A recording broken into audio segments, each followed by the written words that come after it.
Now, one of the biggest things that I think that no one talks about here is the fact that, I don't know if you guys remember during COVID, the PPP loans happened, right? Weren't PPP loans forgiven? So yeah, many PPP loans were forgiven if borrowers met specific conditions. You do not want to miss out on this. You do not want to miss out on this. I asked her, when the PPP loan program came out, what were the operational requirements for the business? When the Paycheck Protection Program was introduced in 2020 as part of the CARES Act, businesses had to meet several operational requirements to qualify for a loan. Here are the key requirements. Business must have been operational before February 15th, 2020. Back then, I was running a YouTube channel called The Combo Couch.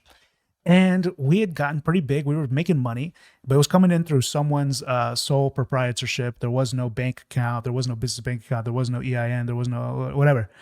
But if we had that, we would have qualified for this. And look what happened here. The business had to be in operation on or before February 15, 2020. It needed to have paid employees or independent contractors. Businesses must have employment or self-employment income. Business had employees and needed to show payroll expenses. Sole proprietorships, independent contractors, and self-employed individuals without employees could also qualify but had to report self-employment income on a Schedule C. Business size requirements, less than 500. So if you were a single proprietary, sole proprietorship, and you were taxed as a sole proprietorship, you could have with a Schedule C. Or if you're already in your business and you're already making enough money to the point where you can put yourself on payroll, this is our advanced business stuff that I'm talking about right now, then you could qualify for the Paycheck Protection Program.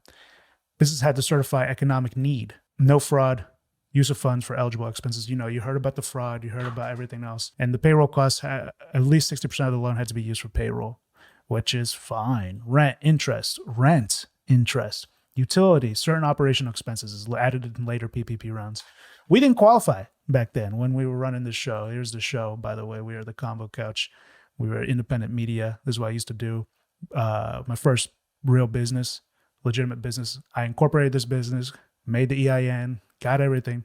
Unfortunately, after that, PPP loan, right? Because that would have been nice because we were working server jobs. Doing this on the side. And we were making income from that.